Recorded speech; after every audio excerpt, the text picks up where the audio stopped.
서로 축복하겠습니다. 주님의 십자가를 바짝 따라갑시다. 한 번 더 축복할까요? 하나님은 당신의 힘입니다. 할렐루야.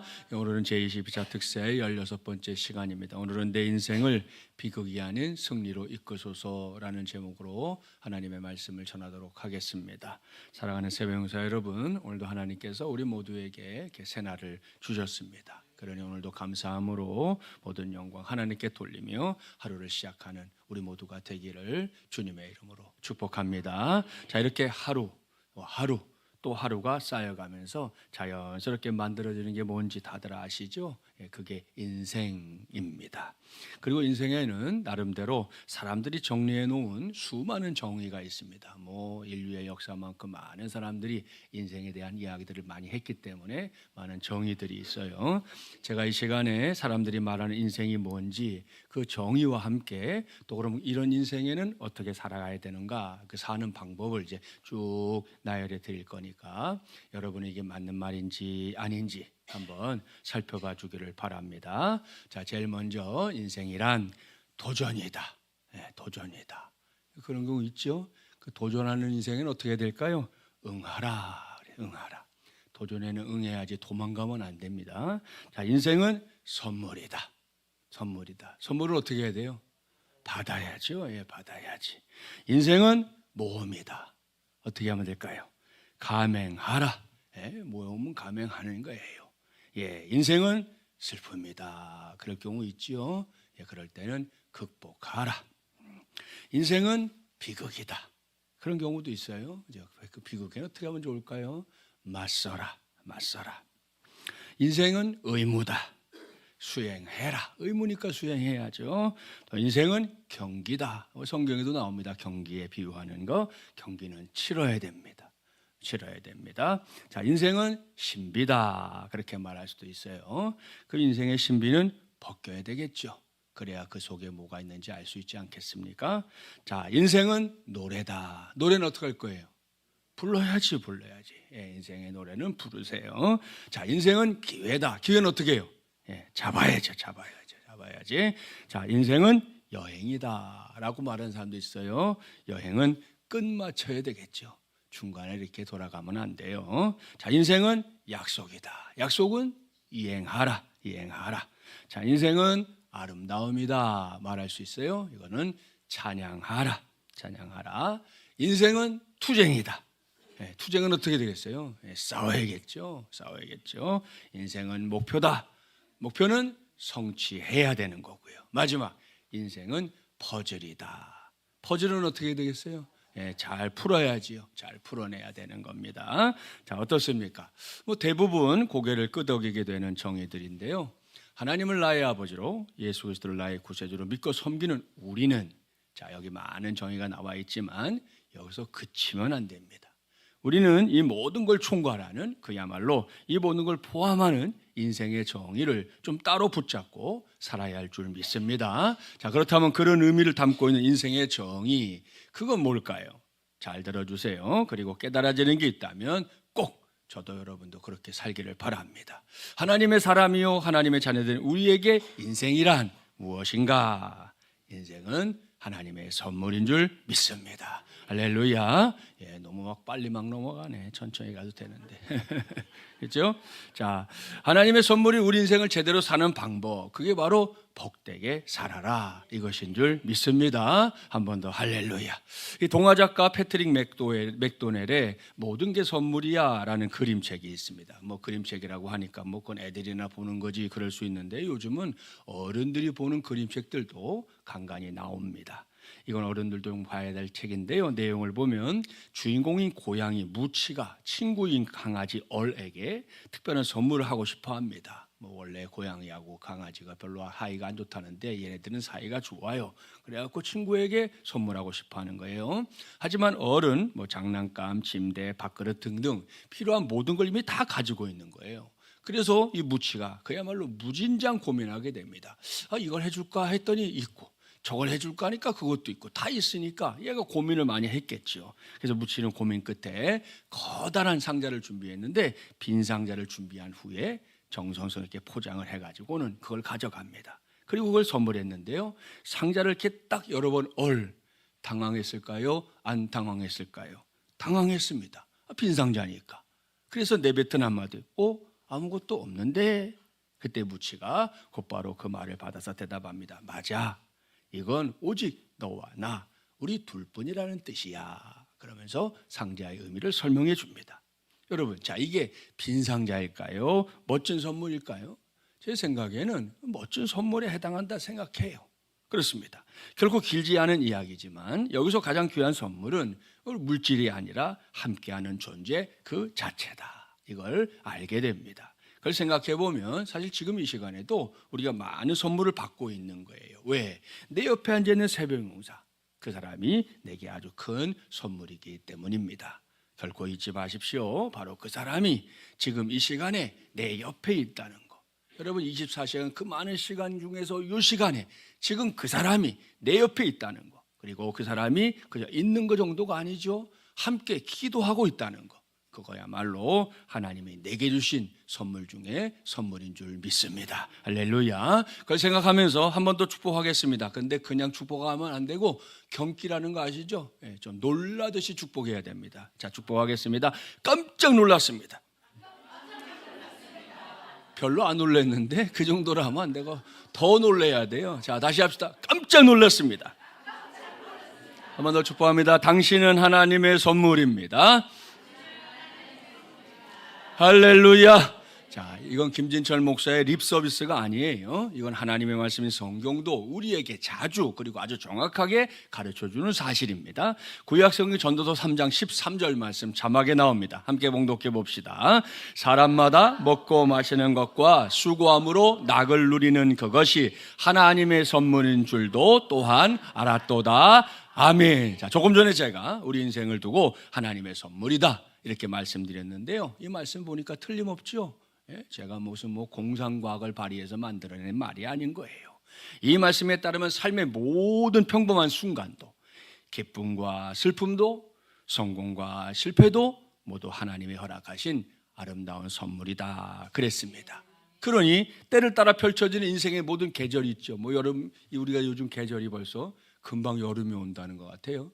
지난 며칠 전에 보니까 해운대에서는 벌써 이 비키니를 입고 사람들이 일광욕을 하더라고. 지금 벌써. 아이고 참. 아니 춥다고 한 지 어저께 같은데 봄도 지나갔어요. 그냥 벌써 여름이 다 왔는데 아무튼 세상에도 봄, 여름, 가을, 겨울이 있는 것처럼 우리 인생에도 봄, 여름, 가을, 겨울에 해당하는 그런 계절이 있지 않습니까? 그런 것들과 주님 안에서의 평범한 경험들, 이것들이 우리에게는 다 의미가 있는 것들인 줄 믿습니다. 그리고 그런 인생을 더더욱 의미 있게 하는 게 뭐냐? 다른 거 아닙니다. 복되게 살아라. 바로 이건데요. 우리가 어제까지 한 달 내내 살펴봤던 하나님의 말씀, 예레미야가 줄기차게 그 말씀을 듣는 사람들에게 외치고 또 외쳤던 것 똑같습니다. 하나님께서 놀라운 선물로 허락하신 나의 인생, 우리의 인생을 복되게 살아라. 할 수만 있다면 더 복되게, 더 복되게, 더 복되게 살아라. 이것이 하나님의 말씀이었습니다. 달리 말씀드리면 복되게 사는 것이 우리를 향한 하나님의 소원이다. 이렇게까지 말씀드릴 수도 있겠습니다. 자, 그렇다면 유대 백성들, 이러한 하나님의 소원을 이루어 드렸나요? 안 드렸나요? 고약하게도 안 드렸습니다. 그들은 하나님의 말씀을 외면했습니다. 그들은 하나님의 말씀에 그야말로 콧방귀를 꼈습니다. 그들은 하나님의 말씀을 진짜 허접하게 생각했습니다. 게다가 그들은 하나님이 아닌 우상에게 온통 마음을 빼앗기고 살았습니다. 거짓 선지자들의 달콤한 속삭임을 하나님의 음성으로 여겼지요. 그뿐이 아닙니다. 그들에게 예레미야 같은 사람은요, 천하의 쳐 죽일 놈이었어요. 그렇다면 그 결과가 뭡니까? 하나님이 수도 없이 경고했던 그대로 나라가 망하는 것이었습니다. 결코 무너지지 않을 거라 믿었던 예루살렘 성벽이요, 하루아침에 와르르 무너졌고요. 하나님의 임재가 목격됐던 예루살렘 성전이 점령군에 의해 불타버렸습니다. 그리고 예레미야가 여러 차례 길을 돌이키라고 권면했던 마지막 왕 시드기야, 그는 고집스럽게 하나님의 뜻을 거역하더니 두 눈이 뽑힌 채 처참한 몰골로 바벨론 제국에 끌려가게 됩니다. 왕이 그 정도였으니 백성들은 말해 무엇하겠습니까, 여러분? 사랑하는 여러분, 사람들이 이런 걸 가리켜 뭐라고 하는지 아시죠? 제가 오늘 설교 제목에 언급해 놓았고요, 앞서 인생의 정의를 살필 때도 잠깐 모습을 드러냈던 비극이라고 합니다. 사전적인 정의를 보면 비극이란 인생의 슬프고 애달픈 일을 당하여 불행한 경우를 이르는 말, 이렇게 정의하고 있는데요, 딱 그겁니다. 한 번뿐이 우리 인생에 슬프고 애달픈 일이 생기는 거 비극이지요. 이런저런 일로 인해서 인생 전체가 불행해지는 거, 그것도 비극입니다. 그래서 이건 생각하면 할수록 조금 안타까운 정도가 아니에요. 안타까운 마음이 새까맣게 타들어갈 일인데요, 그런 눈으로 이제 오늘 주신 말씀을 보려고 하는 겁니다. 본문 14절 함께 봉독해 볼까요? 내 죄악의 멍에를 그의 손으로 묶고 얼고 내 목에 올리사 내 힘을 피곤하게 하셨으며 내가 감당할 수 없는 자의 손에 주께서 나를 넘기셨도다. 진짜 후죠. 한숨이 나오는 말씀입니다. 왜요? 비록 한 절의 말씀이지만 이 말씀이 예레미야 선지자의 사역이 이 마무리되어 가던 그 시기, 그때 유대 백성들이 겪게 된 현실이었기 때문입니다. 이 말씀도 그림으로 그려볼 만해요. 그래서 그려보면 저기에 묘사된 멍에, 원래는 소에게 씌우는 농기구라는 거 다들 아시죠? 그렇게 하는 이유, 그 큰 덩치를 내 마음대로 움직이기 위해서입니다. 자, 그런데 그 멍에가 이제는 누구의 목에? 자기 백성의 행복을 위해 쉬지 않고 말씀하셨던 하나님의 뜻을 거역하고 돌아서 버린 유대 백성들의 목에 씌워졌다는 겁니다. 짐승에게 씌워질 멍에가 사람들에게 씌워진 거예요. 그러니 이건 뭐 한숨이 나올 수밖에 없습니다. 그런데도 당시에 유대 백성들이 했던 것 중에 으뜸이 뭔지 압니까? 그건 자기의 잘못을 돌아보면서 회개하는 게 아니었어요. 철저하게 남 탓을 하는 것이었습니다. 심지어 누구까지? 하나님까지. 우리가 이렇게 된 건 저 인간들 때문이야, 우리가 이렇게 된 건 하나님 때문이야 하면서 하나님까지 원망했다는 겁니다. 저는 이것이 인생의 비극이다, 이렇게 생각합니다. 인생은 누구나 갓난아기 때 단맛을 제일 먼저 알게 되고요, 우리 다 그랬어요. 갓난아기 때 제일 먼저 알게 되는 게 단맛이에요. 그 다음에 짠맛, 신맛을 배운 후에야 비로소 쓴맛을 배운다고 해요. 이렇게 독성이 있는 물질에 들어있는 쓴맛을 가장 늦게 배우는 거 상당히 자연스러워 보이는데요, 동시에 하나님의 섭리가 그야말로 놀랍다, 이런 생각도 하게 됩니다. 결국 인간은 어려서부터 가장 늦게 뭘 알게 되는 존재다? 인생의 쓴맛을 알게 되는 존재다. 우리 인간이 그렇다는 거예요. 태어나서부터 우리 인간은 인생의 쓴맛이라는 게 뭔지 배우게 되는 존재다. 그래서 사람은 죽을 때까지 배운다, 이런 말도 있는 것 같습니다. 그렇게 배운다는 것까지는 참 좋은데요, 그 과정에서 제일 깝깝한 거, 그게 남 탓을 일삼는 것입니다. 무엇이 됐든 자기의 책임의식보다 남 탓을 앞세우는 사람들, 우리 주변에서 어렵지 않게 찾아볼 수 있는데요, 그런 사람들은 자기 마음에 뭔가 불평이 쌓일 때 일단 자기를 돌아보는 거 아예 여지도 두지 않습니다. 그런 다음에 무조건 그걸 남 탓이라고 생각해요. 그뿐이 아닙니다. 내 마음에 자리 잡고 있었던 기쁨, 평화, 희망이 사라졌다고 하면서 남을 탓하는 경우도 많은데요, 어떤 이는 이걸 두고서 유치한 태도다, 이렇게까지 표현하더라고요. 옛말에 화복동문이라는 말이 있습니다. 한자를 보면 알 수 있죠. 이건 화와 복은 모두 자신이 불러들인다, 이런 말입니다. 쉽게 말씀드리면 지금 보면 나오잖아요. 화하고 복이 같은 문으로 들어오는 거예요. 그러니까 동기동창이다, 이겁니다. 결코 따로따로가 아니라는 거예요. 화 따로, 복 따로, 이게 아니라는 겁니다.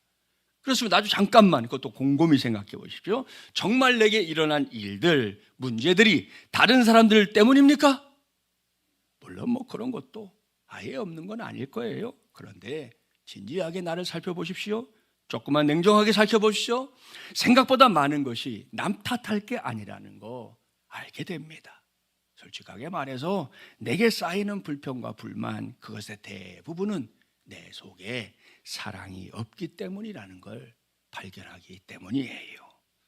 그러니 이제라도 하나님이 당부하신 대로 복되게 살아라, 여기에 마음을 두고 살아야 하는데요, 유대 백성들의 선택은 결코 그렇지 않았습니다. 그야말로 다른 마음이 아닙니다. 똑같은 마음입니다. 그러니 그 마음으로 복되게 살 길을 집어던지고 화를 불러들이는 삶, 끝없이 남 탓이나 일삼는 습관이나 버릇을 고수하겠다? 그러면 그 결과는 오늘의 주제 그대로 비극으로 끝나고 만다는 거 우리는 명심해야 합니다. 그렇습니다. 예레미야 당시 유대 백성들도 오늘은 저와 여러분도 나의 인생, 우리의 인생 비극으로 끝내면 안 되는 거 아닙니까? 옳습니다. 그러면 안 됩니다. 결코 안 됩니다. 무조건 안 됩니다. 그래서 제가 오늘 설교를 통해 제안하고자 하는 게 있어요. 그게 오늘 설교 제목이에요. 내 인생을 비극이 아닌 승리로 이끄소서. 아멘. 할렐루야. 오늘 이 시간 우리에게 주신 한 절의 말씀을 붙잡고, 그래도 목사가 이렇게 하나님의 말씀을 전할 수 있는 이유 다른 거 아닙니다. 우리가 지금 지키고 있는 2026년 사순절 그 끝을 걷고 있는 우리 주님 예수 그리스도 때문이에요. 그걸 가장 극명하게 드러내주는 하나님의 말씀, 이맘때가 되면 우리가 자주 읽거나 듣게 되는 구약성의 이사야서 53장 1절부터 6절입니다. 멀지 않으니까 찾아놓아 봅시다. 1033쪽 이사야서 53장으로 가보세요. 오늘 여기 우리 찾아낼 게 많이 있어서 찾아보려고 하는 거예요. 1033쪽 바로 옆 동네에 있으니까 펼쳐놔 보세요. 53장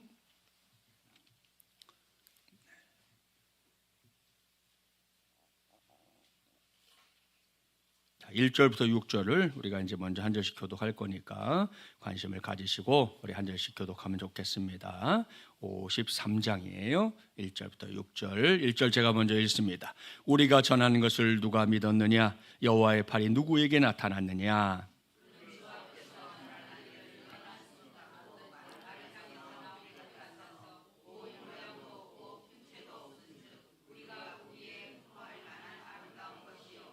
그는 멸시를 받아 사람들에게 버림받았으며 간고를 많이 겪었으며 질고를 아는 자라. 마치 사람들이 그에게서 얼굴을 가리는 것 같이 멸시를 당하였고 우리도 그를 귀히 여기지 아니하였도다.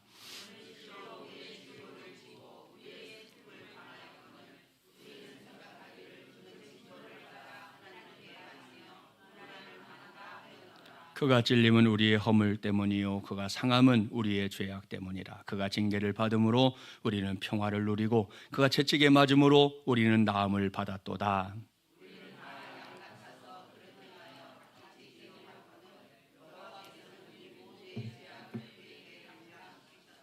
아멘. 사랑하는 새벽용사 여러분, 여기에 기록된 고난받는 종 누군지 아시죠? 우리의 구세주, 우리 모두의 모든 것이 되시는 우리의 주님 예수 그리스도입니다.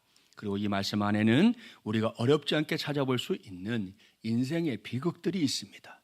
먼저 연한 순 같고 마른 땅에서 나온 뿌리 같고 고운 모양도 없고 풍채도 없다 그랬습니다. 우리식으로 말해볼까요? 비리비리한 인생이다. 종려주일이었던 지난주일을 떠올리면 이게 도대체 무슨 의미인지 알 수 있습니다. 사람들은 하나같이 세상을 호령할 존재로 메시아를 기다렸습니다. 그런데 정작 그들의 눈에 들어온 예수님은 멋들어진 말의 등에 올라탄 메시아, 호위대가 즐비한 그런 메시아가 아니었습니다. 아주 보잘것없는 나귀, 그것도 나귀 새끼의 등에 올라탄 메시아, 아주 초라하게 짝이 없는, 같이 가던 제자들조차도 아이고 창피해, 이게 뭐야? 아니 예수님은 그냥 두르기나 하지 왜 저런 걸 타고 정말 들어와가지고 이렇게 내 속을 볶아? 제자들조차도 창피할 수밖에 없는 그런 모습의 메시아였어요. 그러니 오늘 말씀 그대로 이건 그 누구도 흠모할 만하지 못한 그런 모습입니다. 그것만도 기가 막힌데요, 그 다음에 이어진 한 주간의 행적, 단톡방에도 지금 지난 주일부터 요일마다 무슨 일이 있었는지 매일 올리고 있잖아요. 이사야 선지자가 예언하고 있는 바에 따르면 멸시, 간고, 질고, 슬픔, 징벌, 심지어 고난까지 가진 수식어가 다 누굴 향합니까? 예수님을 향하고 있습니다. 이게 이사야 선지자 시대에는 미래였지만 오늘 우리에게는 지나간 과거고요, 무엇보다 실제로 이 세상에서 저 예루살렘에서 일어났던 사건입니다. 그리고 여기에 언급된 단어들을 사람들이 사는 세상의 식으로 한번 말해보세요. 이건 하나같이 비극입니다. 이걸 놓고 희극이라고 말할 사람 어디 있어요? 다 비극입니다. 그렇죠? 그렇습니다. 그렇다면 이 비극이 비극으로 끝나느냐? 그렇지는 않습니다. 제가 조금 전에 이 말씀은 찾아놓고 보자 그랬는데요. 다시금 그 말씀을 보세요. 가진 비극들이, 이 비극들을 연상하는 단어들이 그야말로 쭉 나온단 말이에요. 그래서 솔직하게 말씀드리면 쭉 떠오르는 그것들 때문에 어쩔 때는 이 말씀을 덜 읽고 싶지가 않아요. 4절까지의 말씀이 딱 그래요. 이거 이제 그만 읽으면 좋겠다. 이거 전에도 읽었는데 읽으면 마음이 불편해. 여기까지는 안 읽었으면 좋겠다. 그런 마음이 생기거든요. 그런데 거기서 좀 더 인내를 가지고 말씀을 읽으십시오. 5절과 6절 말씀이 이 예언의 극치거든요. 뭐라고 말씀합니까? 우리의 허물과 죄악 때문에 예수님이 장에 찔리시고 온몸이 만신창이가 되셨다. 그렇게 예수님에게 말도 안 되는 징계가 떨어졌지만, 그게 비극이지만 틀림없지만 그 다음이 중요합니다. 그로 인해 우리는 어떻게 됐다? 평화를 누리게 됐다. 할렐루야. 이건 1차적으로는 죄로 인해 관계가 끊어져 버렸던 하나님과 나와의 관계가 화목한 관계가 됐다는 거고요. 나 아닌 다른 사람들과도 싸우고 상대방을 무너뜨리기 일삼던 관계가 주님의 은혜로 말미암아, 구원으로 말미암아 화목한 관계가 됐다. 이런 말씀입니다. 그뿐이 아니죠. 예수님은 집행관이 인정사정 없이 휘두르는 채찍에 맞아서 온몸이 갈기갈기 찢어졌습니다. 그러니 이것도 비극 중의 비극입니다. 여기서 여러분이 한 번쯤은 적어도 봤을 패션 오브 크라이스트라는 성화를 한번 떠올려 보세요. 여러분의 눈에 보이는 대로 예수님이 채찍질 당하는 장면이 아주 리얼하게 묘사되고 있는데요. 저 장면을 더는 볼 수 없어서 보다가 고개를 돌리거나 숙여버린 성도들이 한둘이 아닙니다. 그만큼 참담했던 건데요. 여러분, 그래도 이건 어디까지나 영화입니다. 영화. 그렇다면 실제는 어땠을까요? 감히 상상도 되지 않습니다. 그런데 이번에도 그 다음이 중요합니다. 우리 예수님이 그렇게 채찍에 맞아 주심으로 우리는 어떻게 됐다? 나음을 받았도다. 이것이 하나님의 말씀입니다. 저는 이런 하나님의 말씀에 근거해서, 그리고 오늘 주신 예레미야의 말씀, 그 처참한 상황을 전제하고 이 시간 여러분과 함께 하나님을 향해 기도하고 싶습니다. 따라서 하실까요? 주여, 주여, 내 인생을 비극이 아닌 승리로 이끌어 주시옵소서. 할렐루야. 한 번 더 기도합시다. 주여, 내 인생을 비극이 아닌 승리로 이끌어 주시옵소서. 할렐루야. 사랑하는 세배용사 여러분, 어떻습니까? 동의하십니까? 그렇다면 제일 먼저 해야 할 것 중에 하나, 예수를 믿는다고 하면서 나도 모르게 내 입으로 자주 말하게 되는 팔자 타령부터 진짜 내려놓는 것입니다. 여기에 나오는 팔자라는 거 뭔지 아시죠? 자기가 태어난 해, 달, 날, 시, 간지를 가리키는 8글자가 팔자예요. 이걸로 사람의 평생 운수를 본다는 게 무속인이나 철학관 운영자들이 하는 거 아닙니까? 따라서 팔자 타령이란 자신의 박복한 신세를 한탄하는 일입니다. 앞서 말씀드린 걸로 얘기하면 남 탓하기 좋아하는 거예요. 조금만 어려움이 생겨도 이런 유형의 트덜거림에 내 마음을 빼앗길 때가 많은데요. 예수를 믿고서도 그저 그 정도에 머문다? 그러면 예수 믿지 않는 사람은 모르겠고요. 예수 믿는 사람에게는 여러분 그것도 비극이에요. 예수를 믿고 그 정도밖에 못해요? 그게 비극이라고요. 그게. 그러니 반드시 명심하십시오. 믿음 안에서 팔자 타령은 없다. 옳습니다. 이것이 믿음의 사람이에요. 그런데 현실은 이게 그렇게 쉽지 않다는 거예요. 최근에 OTT 채널이라고 이렇게 동영상만 서비스해주는 그런 몇 가지, 넷플릭스니 디즈니니 이런 거 있잖아요. 그 채널에서 운명전쟁 49라는 걸 내보내서 다시금 무속이나 점술 타로에 우리나라 사람들이 관심을 더 기울이게 됐는데요. 기가 막힌 건 거기 출연자들이 또 다 무속인들, 다 철학관 운영자들, 다 타로점을 봐주는 사람들인데요. 자기가 예수를 믿는, 방송에 거기 나와갖고 자기는 예수님 믿는데 자기는 예수 믿는 사람이기 때문에 어쩌라는 거예요. 무엇보다 전설의 고향, 전설 따라 삼천리에 익숙한 우리나라 사람들에게 이 더 이상 팔자 타령은 없다 이렇게 하는 게 결코 쉽지가 않아요. 아시죠? 띠리리. 이 이야기는 제주도 삼방산에 얽힌 전설입니다. 이렇게 시작되는 전설의 고향, 전설 따라 삼천리를 보면 맨 팔자 타령이에요. 팔자 타령을 빼면 별로 할 얘기가 없을 정도라니까요. 그런지 안 그런지 우스운 전설 하나 소개해 볼까요? 어느 동굴에 관련된 전설입니다.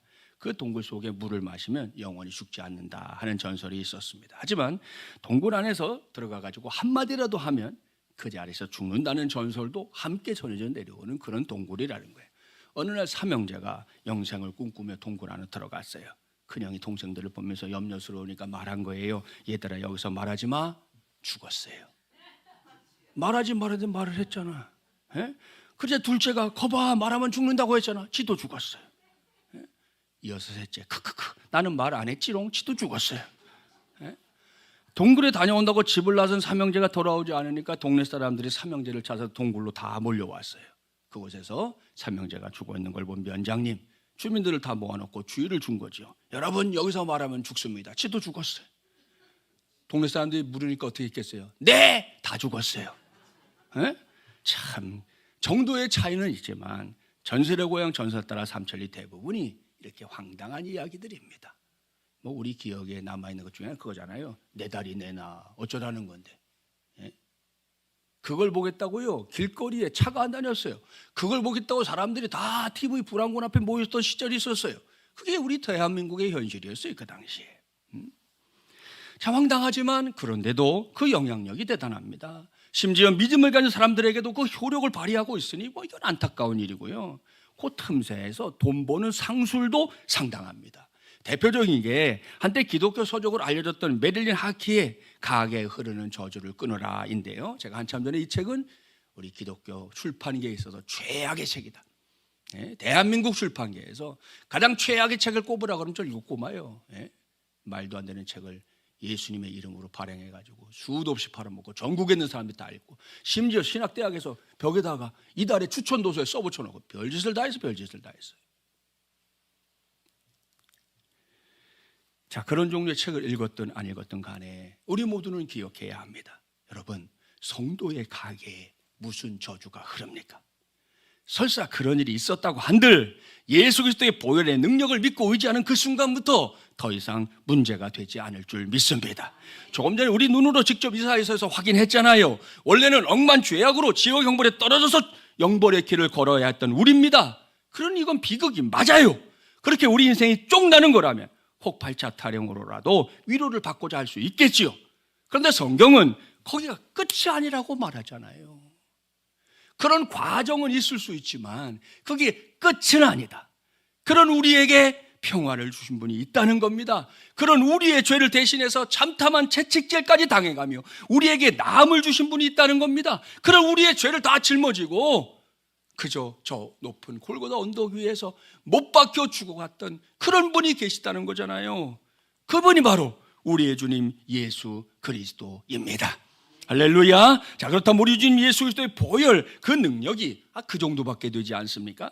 예수 그리스도를 믿음으로 거듭나는 그 순간 외에 또 다른 뭔가를 해야만 성도들의 가게에 흐르는 저주를 끊을 수 있단 말입니까? 아닙니다. 여기서 다시금 우리 자신이 지키고 있는 이 사순절로 돌아가야 합니다.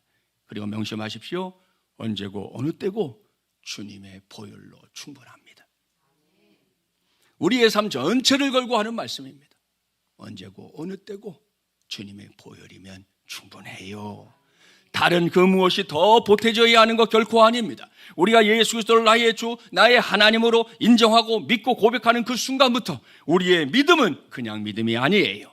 우리의 팔자까지 고쳐버리는 믿음인 줄 믿습니다. 할렐루야. 이게 뭐다? 내 인생을 비극이 아닌 승리로 이끄소서. 바로 이것인 줄 믿습니다. 이것이 오늘 이 새벽에 나의 간구, 우리의 간구, 나의 부르짖음, 우리의 부르짖음 되기를 주님의 이름으로 축복합니다. 말씀을 마무리합니다. 오늘 저는 내 인생을 비극이 아닌 승리로 이끄소서라는 제목으로 하나님의 말씀을 전했습니다. 오늘은 먼저 내 인생을 세상에 말하는 무수한 정의 그런 곳에 두지 말고요, 하나님의 선물이다. 저와 여러분의 인생은 하나님의 선물이다. 여기에 두기를 바랍니다. 그리고 하나님의 선물인 내 인생을 제대로 사는 방법 말씀드렸죠. 복되게 살아라. 하나님이 우리에게 주신 이 한 번뿐인 인생 복되게 살아라, 이겁니다. 이를 명심하고 유대 백성들처럼 자기 인생을 비극으로 끝내도록 내버려 두면 안 됩니다. 아니, 하나님을 아버지로 예수님을 구세주로 믿고 섬기는 우리는 그렇게 살 수 없어요. 우리의 믿음의 자존심이 허락하지 않는 일이에요. 2000년 전 십자가로 걸어가는 그 길과 골고다 언덕 높이 세워진 십자가 위에서 우리 주님이 우리의 비극을 다 가져가셨다는 사실, 결코 잊지 말기를 바랍니다. 그것이 오늘 내가 누리고 있는 승리입니다. 이를 위해 팔자 타령부터 거리를 두기를 바랍니다. 아직 우리 교회는 그런 사람 제가 못 봤지만, 제가 전에 박사과정 같이 공부했던 어느 교회에서는 중직자들이 연초만 되면 함께 모여서 토종 비결을 보러 간다는 거예요. 그걸 부목사가 그걸 알고는 고민이 된 거예요. 이걸 어떻게 해야 되지? 담임 목사님께 말씀을 드려야 되나? 내가 이분들한테 개인적으로 권면을 해야 되나? 그 고민을 하고 있더라고요. 그래서 우리가 그랬어요. 뭘 고민하냐? 당장 교회 얘기해야지. 그런 사람들이 중직자면 되겠어, 그거? 그런 사람들이 예수 믿는다고 하면 되겠어? 말도 안 되는 짓거리를 하면서 어떻게 중직자라고 말해? 당장 가서 말하라고 말이야. 여러분, 예수 믿는 게 뭐예요 도대체? 우리가 예수 믿는다는 게 뭡니까, 여러분? 그러면 안 되는 거죠. 그렇지 않습니까? 여러분 꼭 기억하세요. 우리는 팔자타는 그딴 거고 아무것도 아니에요. 우리 주님과 함께 가면 됩니다. 다른 그 무엇도 주님을 대신할 수 없습니다. 그래서 그야말로 평상시의 승리와 더불어 최후 승리까지 저와 여러분 모두의 몫이 되기를 주님의 이름으로 간절히 축원합니다.